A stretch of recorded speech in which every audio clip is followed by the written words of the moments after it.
Thank you once again for joining us here on the Voice of Job Seekers. This is Mark, and if you want to know more about the podcast, you can look for the Voice of Job Seekers on iTunes, or you can go to thevoiceofjobseekers.com. There's always a link to iTunes and to Stitcher and some of the other podcasts directories, if you want to call them that. Nevertheless, I want to introduce to you today my very special guest, Kwame Christian, Esquire. He is a consultant, he's a coach, he's a trainer on negotiating, and we're talking about negotiating anything, really. But his site, American Negotiate Institute, houses his podcast as well, and you could definitely check that out. You should definitely check out the episodes where he negotiates for a car. That's pretty interesting. He's been on the very huge Paychecks and Balances podcast recently, and you should check that out with my friend Rich Jones. Other than that, just want to welcome to the show Kwame Christian. How are you, sir? I'm doing well. Thanks for having me. Well, it's great to meet you. Now, we met personally. We met at Podcast Movement when it was here in Chicago last year. And I think that when people realize how important these little small events are to networking, they can turn into sometimes very valuable conversations. So I'm grateful I had a chance and that you were here in Chicago and we got a chance to talk for a while, as I remember it, and we had a great conversation. Absolutely. That was a lot of fun. Yeah. And it's funny now getting the opportunity as we move forward in our career to actually choose our conferences and go to conferences we enjoy. I didn't realize how much fun those kinds of events could be. So it was great chatting with you there. Yes, it was. It was great meeting you. So I definitely want to have you on the show eventually. And then I heard you on Paychecks and Balances with my friend Rich Jones. And I want to give a shout out to Rich and his partner Marcus. And wanted to have you on because really you have such a wide variety of episodes on negotiation that I think it's important for people to really get a chance to listen to you, especially since you're consistently producing content on it. And you really go out on the limb. And if we could for a second, let's talk about your background, if you don't mind. Sure. Talk about how you came upon, just really having a focus on negotiation. I should mention that you're a business attorney, correct? Mm-hmm. And Yeah. and that you've been doing this for around 10 years or so? About this is going to be my fourth. Oh, fourth. Okay. All right. Why did I get Yeah. 10? Maybe it's, I don't know, making you a whole lot older than you actually are. But yeah, so how did you get focused in it and how did you hone your craft? I'm just curious. Yeah, it's an interesting tale. So my major was psychology, so I was always interested in learning about how people thought. Mm-hmm. And actually, for a while, I wanted to become a clinical psychologist, and I think that is kind of the base for my approach for negotiation. Mm-hmm. And then I got swept up into politics, and I thought, I'm going to be a politician. So I asked myself, what's the best degree combination for me to become a politician? And I said, well, it would be a law degree with a Master of Public Policy. So that's what I did. I did those two degrees at the same time, and I was just focused on that. And I didn't even realize that at the time, Ohio State, where I went, they had the top-ranked dispute resolution program in the country. Their law school did. Okay. And so I stumbled upon it that way. So I took a negotiation class and fell in love. And the thing that really stuck with me with negotiation was the fact that it blended my passions of entrepreneurship and business with my passion for psychology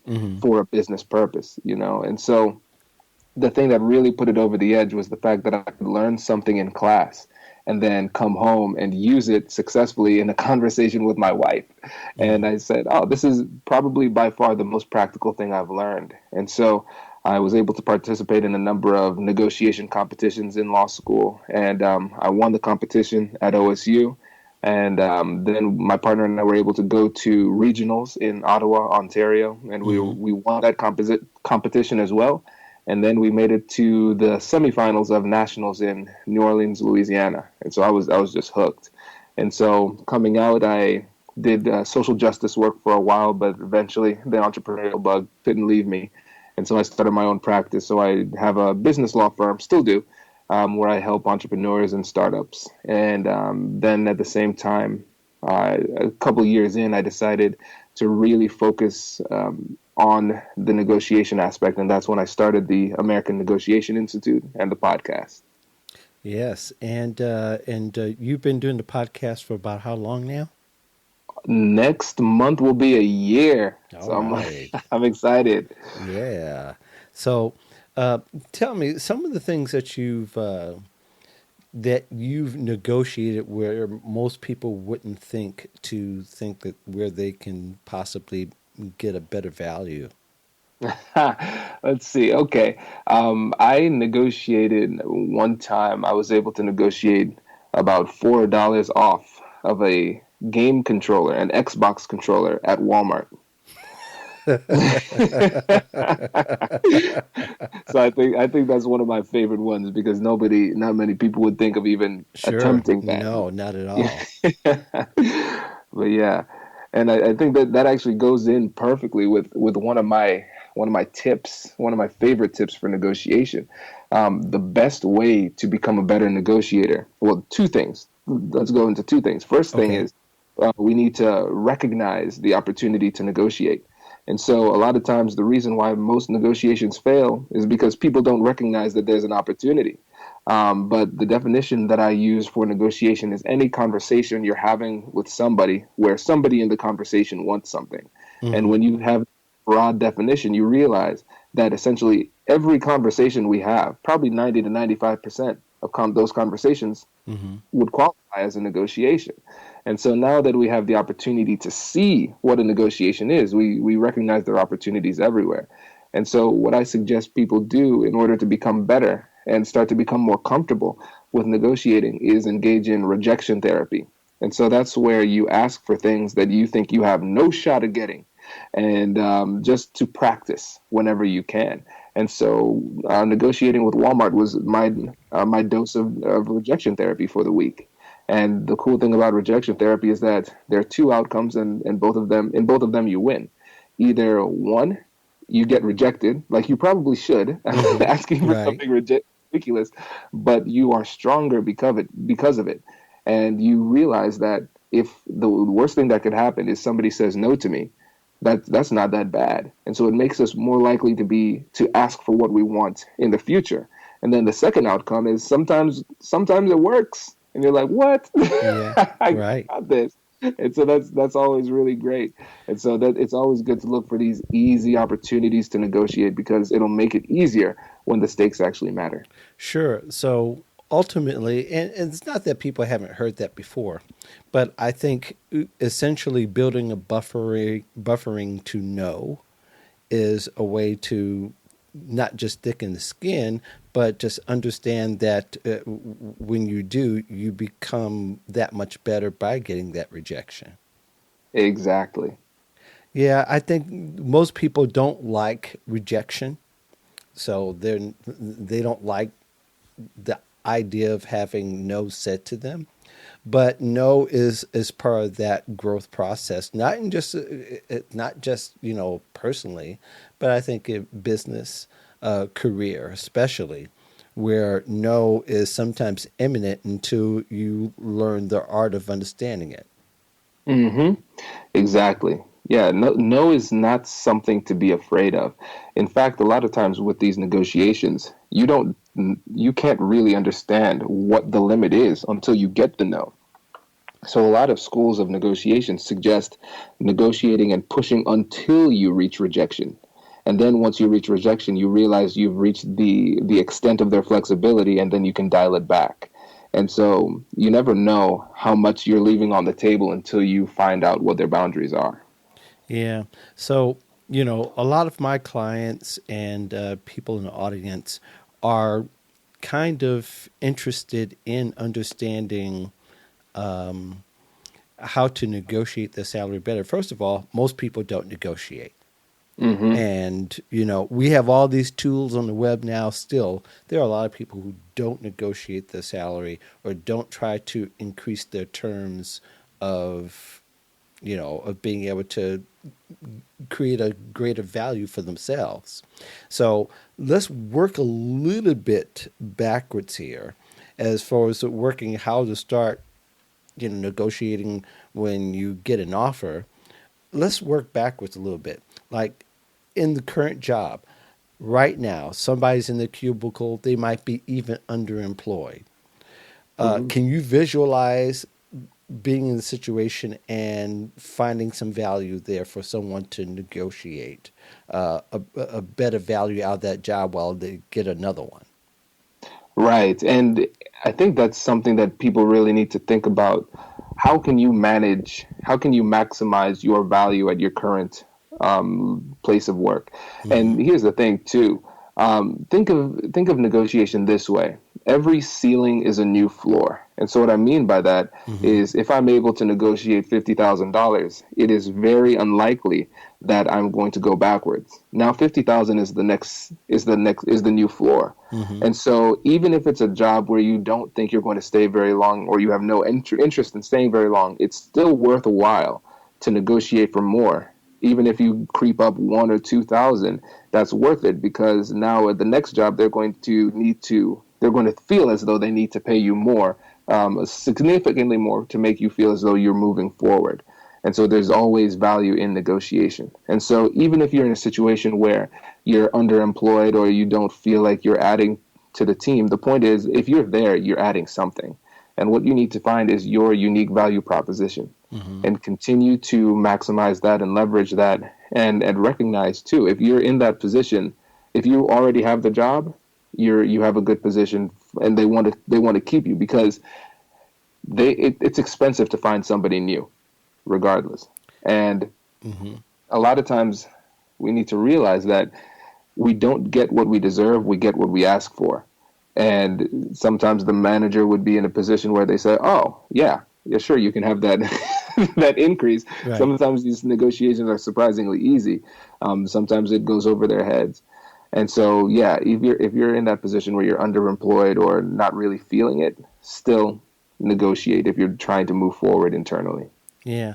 And I think, too, that there are those who are often undervalued or made to be undervalued at their job because they have bosses that don't focus in on the strength. They focus in on the things that they have shortcomings. So they hear that every day, and their self-esteem and their vision becomes blurred because they're made to feel like, well, I can't negotiate that or I can't ask for more of that because I'm always told that I need to change, I need to improve in these areas.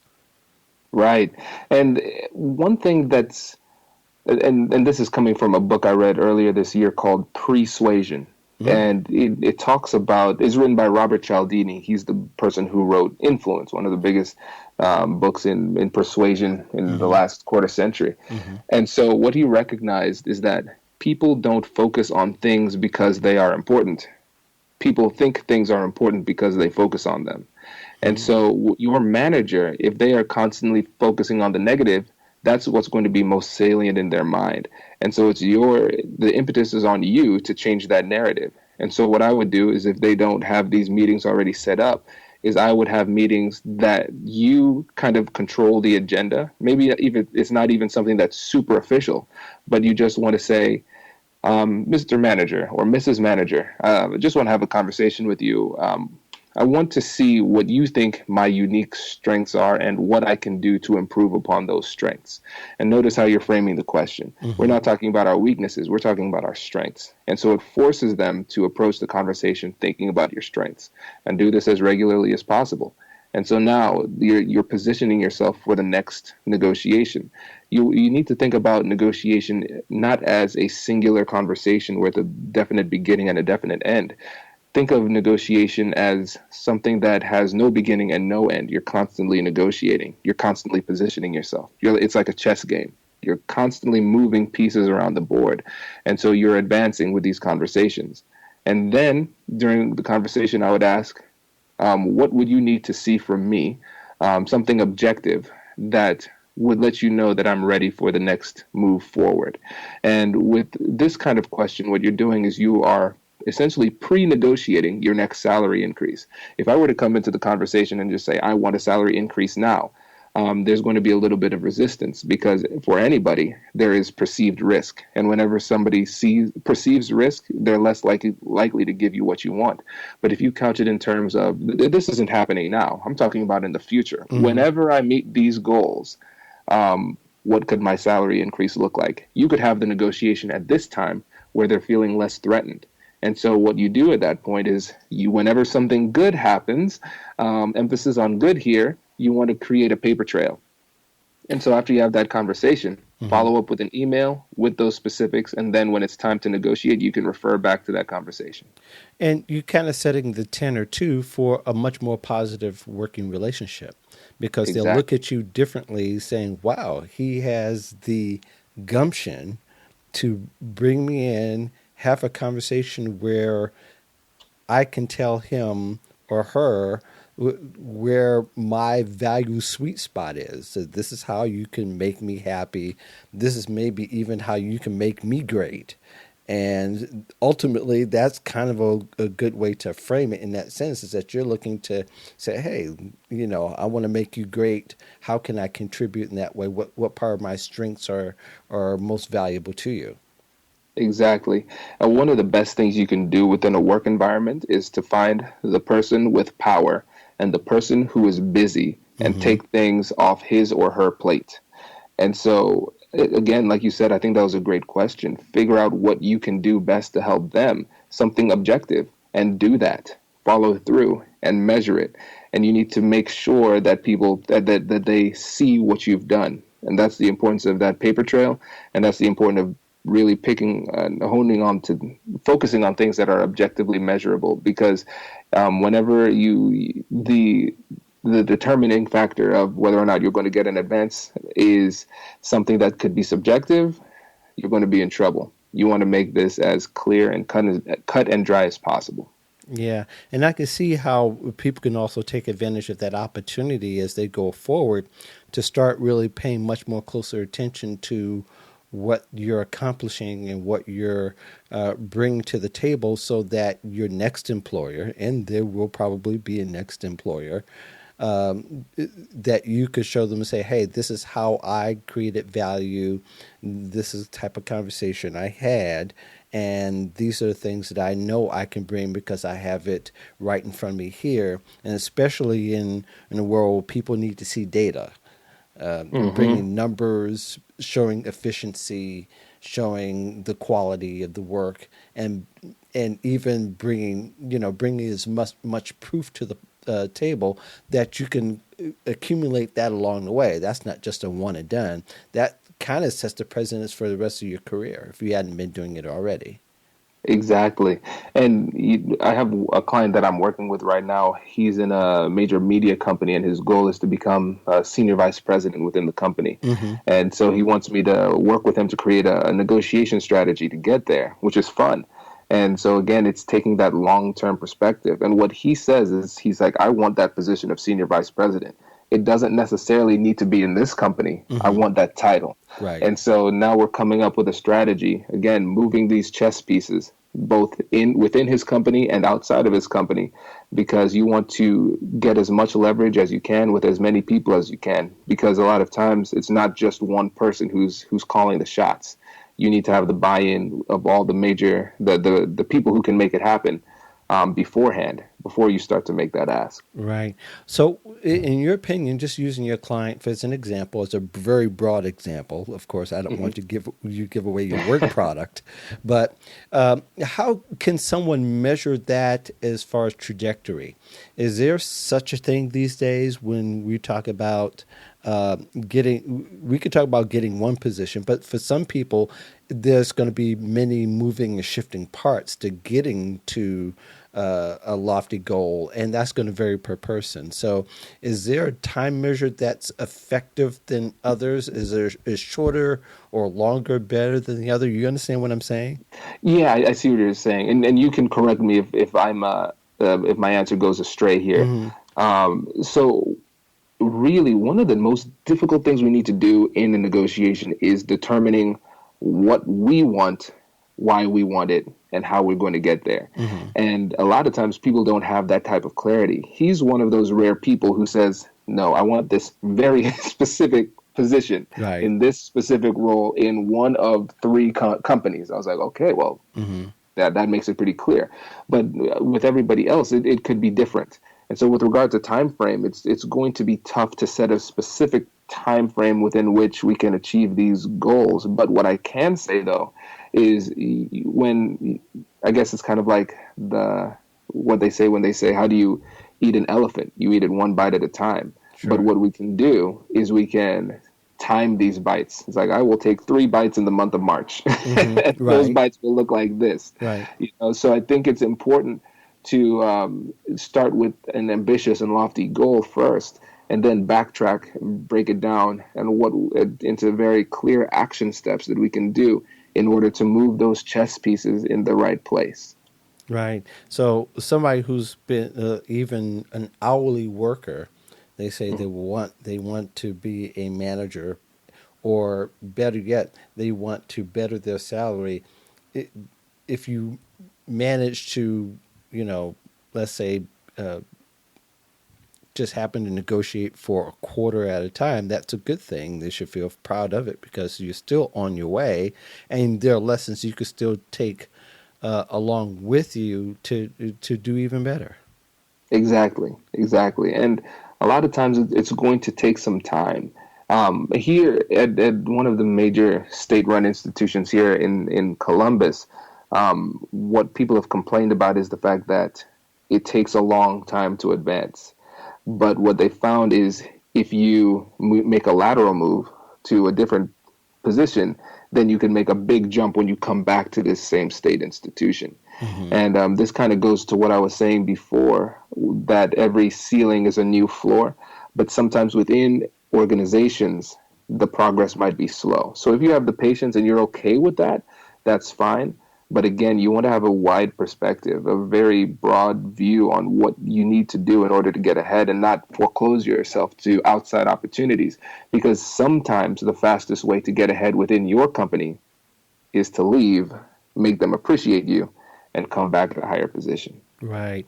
Now, how valuable is negotiation in your estimation? And let's say you are moving on, whether it's laterally or up, they're moving up the ladder.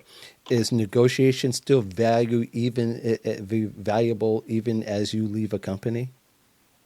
Absolutely, and you're talking within the company that you're currently leaving. Or it could be outside the company in the sense. And I understand there might be two different. Maybe you could talk a little bit about both. hmm Yeah, for sure. And so, if you are getting an offer from another company, typically, that I forget the exact number. One of my friends was in HR, and she said, but usually, people aren't going to move for unless it's a change of at least like 10% more. Hmm.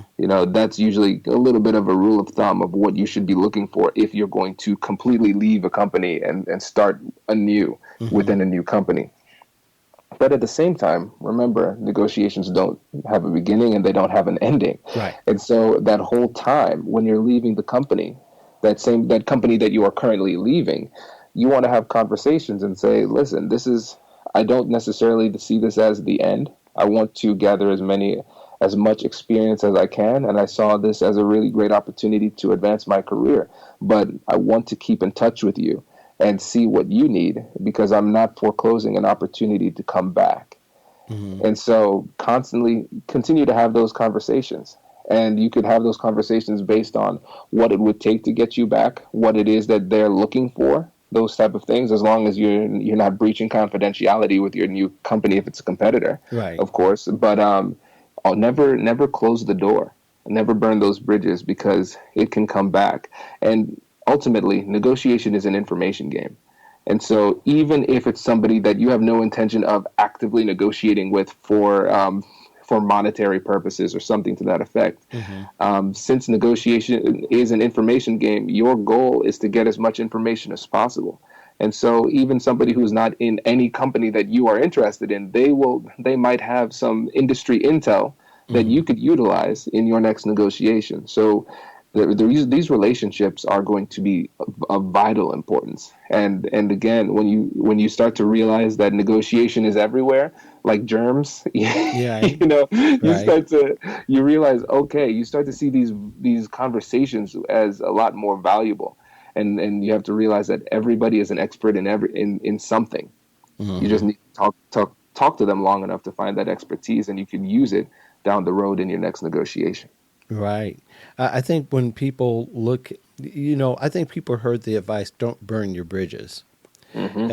But at the same time, there's many parts of that, especially when you're being laid off, that there are opportunities there too to make sure that, one, you're not being seen as being fired as opposed to being laid off. I think Hmm. that's an area where people don't realize that makes all the difference in the world for your next job if you plan to work in somebody else's house again. And there are other parts of that too, like insurance and things like that, that you need to, once you see that there are many moving parts, all those parts have potential for negotiation, at least, if anything, to come with a deeper understanding of where and how that could apply to your next opportunity. Absolutely, and I think that's a really great point, because one of the problems that people have when it comes to negotiation is that they have a very myopic view of what is negotiable or what Mm-hmm. is worth negotiating. Sure. What you need to do is widen your perspective on what is valuable. And so, to your point, if you are getting if your time at a company is ending, making sure that it's clear that it's a layoff versus a being fired. And so, how can you do that? Let's think creatively here. You could talk to your manager and ask for a letter of recommendation, Mm-hmm. stating that you were laid off, and that if it weren't for these budgetary constraints, you would still be there because you were contributing value. Mm-hmm. And that might be something that you keep and hold, not even because your next employers are asking for it, but that's something that you give to them anyway, and just say, hey, I know you're probably thinking this, but here, look at this. And just to give credence to what you're saying about the fact that you added value even though your time at that previous company ended. Mm-hmm. So think about what you can get of value out of all of these relationships. And at the same time, I don't want to make it seem as though negotiation is all about me, because in my opinion, there are three pillars to negotiation. The first one is offensive uses of negotiation, and that's where we ask for what we want and try to get more and maximize our own value. Mm-hmm. The next use is the second pillar is defensive uses of negotiation. So that's where we try to avoid bad things. And so, to the most recent example, we want to avoid this being characterized as being laid off. We want to avoid expenses. We want to minimize conflict. That's the second pillar, avoiding things that we don't want. And the third pillar, which I think is the most important pillar, this is maximizing relationships and strengthening relationships. Because when you do negotiation right, you could end up getting more of what you want, avoiding what you don't want, and strengthening the relationship at the same time. And so it's important to think about negotiation holistically. And sometimes the best way to get what you want is to figure out creative ways to give other people what they want. Yeah, it's mostly creativity. I mean, in respect to what the real facts are, and could you validate the things that you've learned that you'll be able to implement with your new venture, and how it carries over to your new venture. Exactly. Yeah, love that stuff. Just love it. And so so someone who's not able to make a continuous string from one job to the next. Of course, there's that for many Americans, how they're not that there have some time where they're not employed. So when they're trying to bridge during that time, they're trying to bridge. And I know the answer to this question, but as they realize that right now they don't have their last job to leverage, they don't have any job to leverage, can somebody negotiate still, even going into a new employment situation? Absolutely. Again, everything is negotiable. And Mm-hmm. here's something to remember when you find yourself in a situation where you might have been laid off 6 months, a year, 18 months, and then you finally get an opportunity. If you happen to get that offer, recognize that it might not seem like it given the history, Mm-hmm. but you have the leverage. They are investing in you at that point. And so at that time when you get the offer, nobody else is getting an offer. So essentially, you're the only person at the dance. And so with that, they have signaled very clearly that, hey, of all the people that we Mm-hmm. talk to, we think you are our best bet. That's a very big tell because it's almost like a game of poker at the beginning where they're like, we might like you, we might not, but Right. it's nice to meet you, But now all that's pushed aside is like, hey, Mark, we like you more than everybody else. Will you come with us? And so the dynamic has shifted, and that's leverage. So don't be afraid to ask. And what happens sometimes, we might think about situations where we've heard some of those rare horror stories, very rare horror stories where somebody negotiates and then they lose an offer. I Mm-hmm. will tell you that is incredibly rare. And that only happens if you negotiate poorly. If you don't treat the person with respect or ask improperly. And so my favorite question when it comes to negotiation, and if you're ever in doubt and there's an offer in front of you Mm-hmm. and you don't know what to say, use this question. And the question is, what flexibility do you have with that offer? When I was at Walmart, what flexibility do you have in the price? When I'm at the store, what flexibility?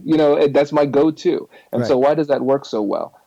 First of all, it's open-ended. You want to make the majority of your questions, if not all, open-ended questions because, first of all, you gain more information, and second of all, it gives the person room, latitude to answer your question widely, which gives you more information again. But at the same time, you're controlling the conversation when you ask open-ended questions because even though you are asking the question, they might be talking more. They're going where you want them to go. So it's like having your foot on the gas or brake pedal versus having your hand on the steering wheel. When you're asking great questions, your hand's on the wheel. Right. The second part about that question is that it assumes flexibility. So we're not asking, is there flexibility, as if it doesn't exist. We're saying, hey, we know there's flexibility. How about you tell me what that is? And Mm-hmm. so, and then the last thing is it's non-threatening. If I simply ask, what flexibility do you have? It is going to have to be some kind of hypersensitive person to take offense to that question. And so that's where I would start the negotiation. Yeah, I think when people are using all the tools that are at their disposal to research a company to find out at least um, what it is that you possibly may want to ask for and come in prepared instead of just taking that as a because most people they wait till the last second to think, oh, I'm in this position now, I should negotiate, and many times it's too late. I mean, in my experience, Mm-hmm. unless you ask somebody to give you some help. But at the beginning, really, from the time that you leave that next job, or even before then, understand where your value is most needed and what that means as far as compensation and the other things that are in the package, not just the monetary amount. Exactly. And for me, preparation is the name of the game. I don't go in there and freestyle. Right, I don't think anybody's that good. right. And so even if I have a conversation that I think is going to last 5 to 10 minutes, I'm probably prepping for half an hour, 40 minutes Hmm. to be ready on that. And if you're interested, I have a freebie for your audience. I could Um, send me the link and I'll send people to it. Perfect. Yeah, it's a free salary negotiation guide. And so if they go to www.americannegotiationinstitute.com/salary, they can download this free salary negotiation guide, and it'll kind of systematize this process of negotiation preparation in the workplace for you.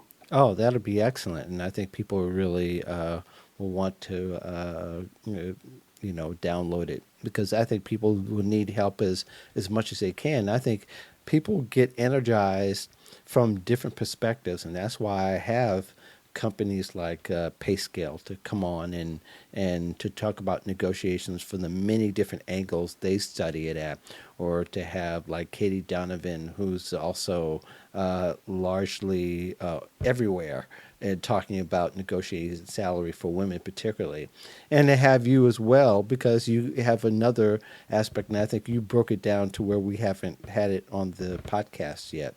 So this is great stuff. One of the other challenges I think people have when they are in between jobs and they are looking to get their next one is that there's a mindset, and you talked about a little bit earlier, and maybe talk about from perspective of not feeling like they have enough value or they should be grateful to negotiate. I think people who are minorities actually have that mindset. Do you find that in your practice or in your view with the people you work with? Yeah, and it's something that's really interesting too, because I think more so than the majority, people of color find themselves dealing with imposter syndrome Mm-hmm. a lot of times. Why am I the one that made it? It's almost like survivor guilt. Right. How did I make it and nobody else did? And so they kind of question their worth. But think about it. These You don't get these opportunities because of charity. These are business decisions. And so if somebody's willing to give you an opportunity to work at their place of business, that means that they see you as an asset, Mm-hmm. the best option of everybody who applied to take that role. So that's the first thing. Pat yourself on the back. If you get an offer, that you beat out some really great candidates to get there. That's the first thing. Mm-hmm. Then on top of the fact that you obviously have the objective skills to be successful, you're a bit of a unicorn in the professional world.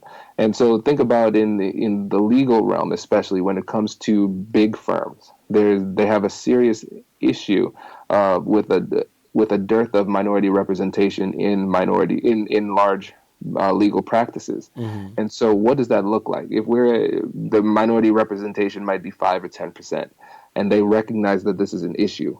Clients recognize that this is an issue. Mm-hmm. As other businesses are getting more diverse, the legal profession kind of stays stagnant. So when a minority lawyer leaves a law firm for another opportunity, it is a cataclysmic racial event because there are so few. Mm-hmm. And so recognize that gives you additional leverage when you come to the negotiation table. But it's also important to recognize, too, that there are some biases that are against you. And even though it's not fun to talk about, you need to be cognizant of it. And so the one that comes to mind is implicit bias. Yeah. And so I'll tell a quick story on that. Mm-hmm. I used to when I was doing public policy work, I was doing social justice work. So I a had the opportunity to give implicit bias trainings to police officers in the midst of the shootings that were happening a few years ago. Okay. And so I remember back when I was in undergrad, and a friend and I were walking to the gym late at night. And so it was me and my friend. We're walking on down to the gym in hoodies, and there was a white couple walking towards us. The male was on the side facing the street, closer to the street, and they were enamored with each other. Just couldn't get enough, just laughing and giggling. Right. And so I saw what was about to happen because they didn't notice us. But as soon as he looked up and saw us, he just yanked her arm and pulled her across to the other side of the street, just as quickly as possible. Right. And so you have to recognize that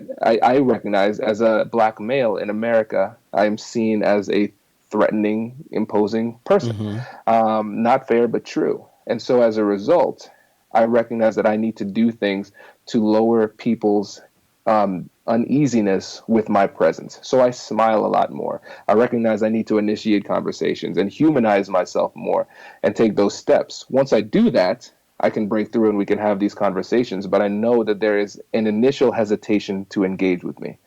And so recognizing those biases and doing what we can beforehand to try and inoculate them before these conversations is going to be key. Yeah, and I think you brought up something great because I do some training and actually had a couple of podcast episodes recently on unconscious bias. And one of the uh, part of the fabric of recognizing that there is unconscious bias is being able to have a conversation um, that's friendly, that's respectable, and that's engaging. And I think everybody can use some of this as far as just the tone of how you say something makes all the difference in the world.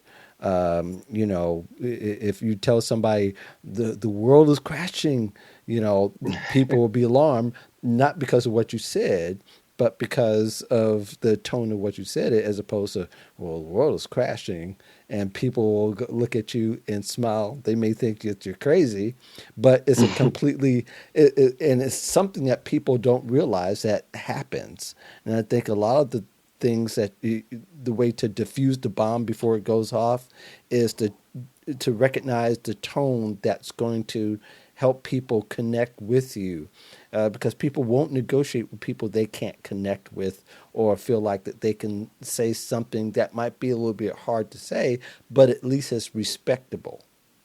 Exactly. And think of it this way. And this is cool because we're kind of coming full circle here Yeah. because like I said, everything is a negotiation. Hmm. And so before the actual substantive negotiation begins, we're negotiating acceptance, you Yes. know. Hmm. And so we need to realize that that is our first negotiation. That's our first battle. I need to Hmm. persuade you that I am not a threat. I need to persuade you that you can trust me. And now, once I have established that, that's when I start to go in and start asking for things. But it's really important to take the time to establish rapport. And again, this kind of goes back to my chess analogy and the fact that there's no beginning and no end to a negotiation. I don't want my first interaction with somebody to be a situation where I am asking for something. It seems a little bit fabricated. It's Hmm. not natural. And so, as much as possible, I want to figure out who in this area is going to be able to get me where I want to go. And I want to establish a relationship with them. So there's some kind of foundation of trust when it is time for me to ask for what I want. Yeah. People of color generally, it's understood, and it might be part of our biases too, in the sense that we feel like we have to work so much harder to be accepted first, to get to that point of acceptance than our other counterparts. Hmm.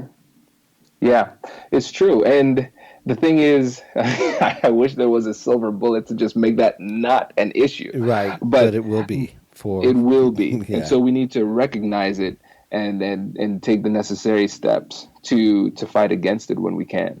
Yeah, that this is a harder pill to swallow because we're not giving one solution, and I don't know if there is one, but I think people, especially in this particular case, people of color and minorities, they can approach it at least a little bit differently, that they can't feel entitled, and nor should they feel like they're not going to get the opportunity because, again, going back to the first point, that being able to buffer no and being able to become no resilient, so to speak, Hmm. that actually itself can create an opportunity to negotiate even more.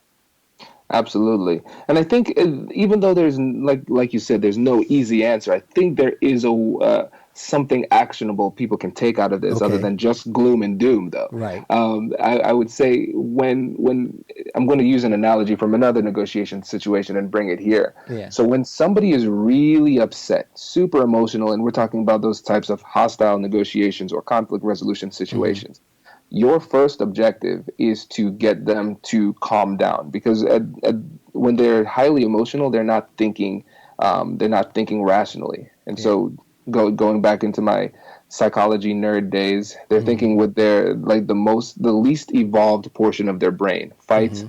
or flight. That's what's at issue, Yeah. and so our goal at that point. is to get them back to rationality and get them back to high levels of thinking. And once you're able to do that, then you just implement the standard techniques and strategies of negotiation, because the only barrier was their initial mental status. And so think of those types of those biases that we need to fight through as minorities as something similar. And so, like I said, the very first negotiation we have to have is negotiating acceptance. Mm-hmm. Identify which bias is at hand and figure out what you can do to assuage their fears.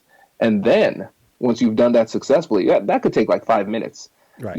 But once you've done that successfully, then you can go back to the bedrock of these negotiation principles that we've outlined here and use those successfully. But you have to recognize you have to fight that battle first. And I'm going to probably say something that many people might be thinking is, how do I know that I have been accepted? Yeah, that's tough.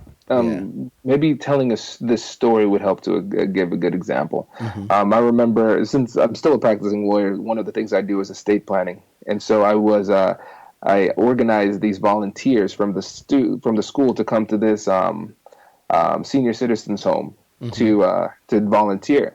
And so the person who was the coordinator at the senior citizens home, I didn't know her personally. She wasn't the person I worked with. And so what I noticed is she came and she greeted the students and she talked about how excited they were to have them there, but she never one time looked at me. It's like, I am not, you've never seen me before. You've addressed the other people who are new, but you haven't addressed me. And so I understood what was going on. Mm-hmm. And so what I realized is that she's a white female, I'm a black male. Just playing the odds here. The implicit bias is probably a little bit intimidated, maybe scared. And so what can I do to humanize myself? Thankfully, I have a baby. So at the time, he was probably like 6 months old. And so I just went up with this big smile and introduced myself and said, "Hi, I'm Kwame, blah, blah, blah." And she said, "Hi, I'm blah. I run this center." And so we had a nice conversation. And as soon as I saw the opening, early in the conversation, I said something probably to the effect of, forgive me if I seem a little sleepy, but I have a newborn. And she's like, "Oh, you have a newborn? Do you have pictures?" I was like, "Of course I have pictures." And so I show the pictures, and so she's gushing over the baby and everything. Yeah. And so at that point, when she was initiating conversation and seemed more at ease, that's when I realized that we were in a good position. And now I just continue conversing like I would have. And then when I left, she, either that time or another time, she said, "Oh, by the way, I need to get my estate plan done, so we should give you a call to chat about that."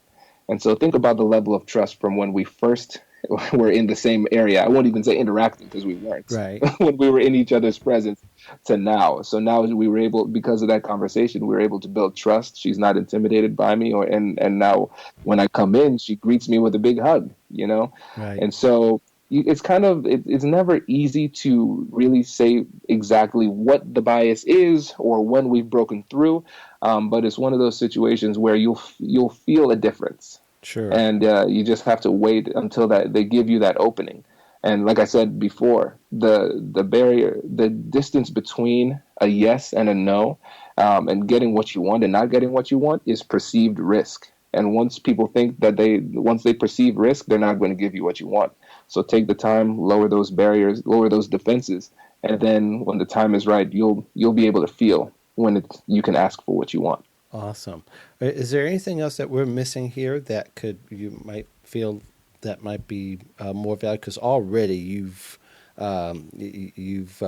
broken down some barriers for some people, and understanding at least the beginning parts, and understanding that work it takes and the time it takes for them to get to where that they shouldn't fear, or at least be able to use that fear as leverage to help them to create some more value for their life and their career. Yeah. Well, I appreciate that. Thank you, first of all. It's always fun to come on and talk about one of my favorite topics. Sure. But I think one last thing I'd leave you with is, like I said, the importance of asking questions, the importance of being curious, but even taking it one step further and say the way that you can tell whether or not you're asking great questions is the breakdown of communication. And so my goal is to keep the breakdown of communication roughly 70-30, where I'm listening 70% of the time and speaking only 30% of the time. So these interviews are really weird for me because I'm talking a lot more. But I think this is a really great example. I've talked significantly more than you, but who's controlling this conversation? Yeah, right. You. Right. Right. You're in control. Well, it's the rudder of the ship, so to speak. Exactly. And that's how you should approach these conversations. You want to ask questions. And the fact that you've made it this far, if you're still listening to this episode, if you've made it this far, you are probably better at persuasion than the average person because most people don't take the time to improve this skill. With that being said, you should feel confident in being the person who is controlling this conversation. You know where you want to go. Mm-hmm. Take Yeah. the time to prepare before and ask the right questions. And if you do it the right way, you could actually ask questions that allow them to convince themselves.